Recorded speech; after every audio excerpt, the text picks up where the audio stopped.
Bharat Russia কৌশলগত অংশীদারিত্বের ২৫ বছর। আর ঠিক এই মুহূর্তে দিল্লিতে নামলেন ভ্লাদিমির পুতিন। প্রশ্ন উঠেছে, এ সফর কি বিশ্ব রাজনীতিতে নতুন শক্তির সমীকরণ তৈরি করবে? যুক্তরাষ্ট্রের চাপ, রাশিয়ার যুদ্ধ অর্থনীতি, ভারতের জ্বালানি সংকট আর দুই দেশের সামরিক সহযোগিতার বড় চুক্তির সম্ভাবনা, সব মিলিয়ে পুতিনের ভারত সফর এখন এশিয়ার সবচেয়ে আলোচিত ঘটনাগুলোর একটি।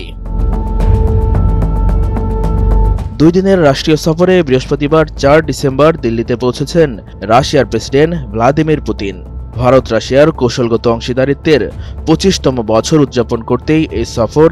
তবে কূটনীতিক মহল বলছে, এবার আলোচনার গভীরতা অনেক বড়। নাম্বার ওয়ান হচ্ছে মেরিল পেট্রোলিয়াম জেলি। প্রায় ৩০ ঘন্টার ব্যস্ত সূচিতে থাকছে নরেন্দ্র মোদীর সঙ্গে উচ্চ পর্যায়ের বৈঠক, ২৩তম বার্ষিক শীর্ষ সম্মেলন, ব্যবসায়ী নেতা ও শিল্প খাতের সঙ্গে মতবিনিময় এবং রুশ গণমাধ্যম আরটির ভারতে উদ্বোধন। সফরের দ্বিতীয় দিনে পুতিনকে রাষ্ট্রপতি ভবনে গার্ড অব অনার দেওয়া হবে। এরপর রাজঘাটে মহাত্মা গান্ধীর প্রতি শ্রদ্ধা নিবেদন। এছাড়া হায়দ্রাবাদ হাউজে অনুষ্ঠিত হবে ভারত রাশিয়ার শীর্ষ সম্মেলন, যেখানে প্রতিরক্ষা, প্রযুক্তি, মহাকাশ, জ্বালানি এবং বাণিজ্য সহ একাধিক খাতে বড় ধরনের সহযোগিতার সম্ভাবনা রয়েছে।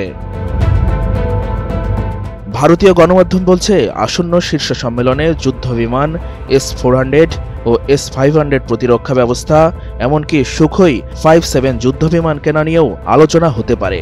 বর্তমানে ভারতের কাছে ২০০টিরও বেশি রুশ যুদ্ধবিমান ও একাধিক S-400 রয়েছে।